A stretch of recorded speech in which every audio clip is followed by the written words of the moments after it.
Hello, Renewers. Thanks so much for your interest in Renew and for getting this newsletter and reading and watching it. I thought today it would be good to just give you a little update on where I'm at with Crucifixion of the Warrior God. I get asked this question on Twitter and email about every other day. When's that book coming out? This is the book that I started 8 years ago, and it's been taking much longer than I thought it would take. I thought this would be a summer project, but what happened is all the research I had done and the arguments I was going to use when I finally put it together and started writing the book 8 years ago, I got about 100 pages into it and realized this does not work. This sucks. This isn't adequate. I had all these explanations for why God would act so violently in the Old Testament and command genocide and things like that. It's all the stuff you find in the standard apologetics books like Paul Copan's Is God a Moral Monster and things like that. And I just was going to compile it all into a nice little piece. And I came to the conclusion that that was just thoroughly inadequate. So I had to go back to the drawing board. And I sat for a long time in this tension that on the one hand, I know that Jesus Christ is a full revelation of God. This is what God looks like. He's never to be compromised, qualified, or anything. On the other hand, he himself endorses the Old Testament as something that's divinely inspired.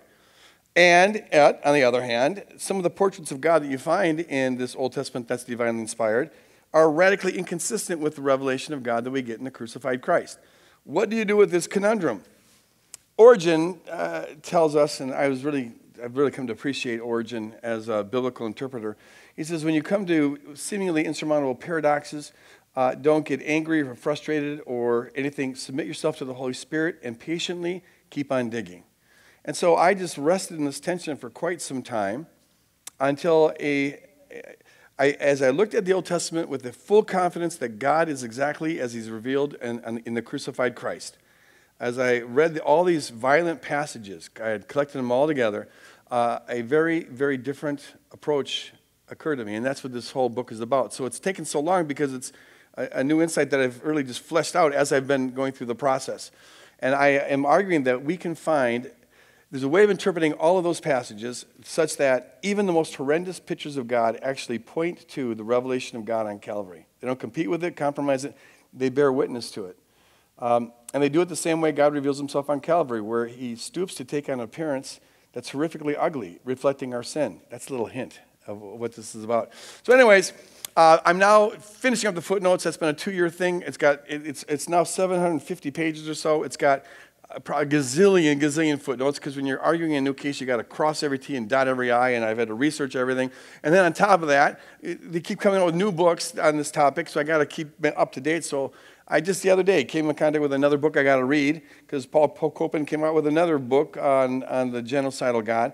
And since I want this to be the definitive work, it's got to cover everything, so I have to keep on taking breaks to read more stuff. And then some of the best stuff is in German, and I still really rusty with my German. So I'm giving you all these excuses.